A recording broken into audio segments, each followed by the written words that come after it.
We are going to address letter spacing and alignment for legibility. So it's important when we have students that are crowding their letters that we want to separate the letters, and I've got a couple of different techniques for that. Of course, all of us know about finger spacing, so we can teach finger spacing. As you're getting into maybe a little bit older grade, a fun way to teach it is spaghetti and meatball spacing. So a spaghetti space, and I'll use a wiki stick for that. Those are the spaces between the letters of a word. And then when we're spacing our words in a sentence, the space between the words is a meatball space. And I'll use like a brown puff ball for that. So we've got spaghetti and meatball spacing to teach letter spacing in a word and word spacing in a sentence. There's a little guy out there called Spaceman. You can find him on Amazon. And it's just a little spaceship guy that you can lay down on the paper to space the word and then start your next word. That's a fun one. You can also make it yourself with just print off a little sticker from the internet that has a space guy and put it on a tongue depressor. And so that can be your spaceman as well. We have a spacing LegiLiner called LegiSpaces. It's a 1-inch tall LegiLiner, and that has a broken baseline. So when you're young writers or beginner writers and you're teaching letter spacing, you can put one letter per space, and that can help them to space letters in a word and then skip a space when they're writing their second word. Okay. Legi boxes and small squares, as I mentioned before, are great for spacing.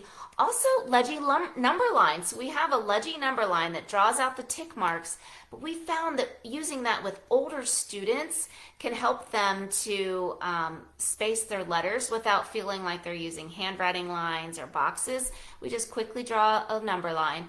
The student can write their letters of their first word, skip a space, write their next letters of their next word, skip a space, and so that's a way to teach an older child how to space.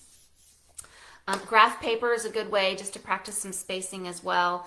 And then also on our paper, if you notice, regular notebook paper has a red line on the right side and the left side, and those are the stop lines. And so teaching the student left edge alignment is really important. I have a sample handwriting here, and you can see on this particular writing that they aren't always coming back over to the start line. So you want them to go all the way to the left edge of the paper, which is the left edge alignment. Make sure that the student is always starting their new line all the way over at that line. And when they're getting close to the red line on the right, that they're slowing down and they're stopping their writing over on that side as well. Okay, let's see. Something else that you can do to teach spacing is using a flip stamp or a sticker or something to stamp the space in between the words. So that's something that's fun too. With alignment, I want to mention here number alignment. So sometimes when we're doing 2-digit math, we can turn the Legi boxes on its side and draw straight down, and that can help the student to add or subtract and align those numbers from math.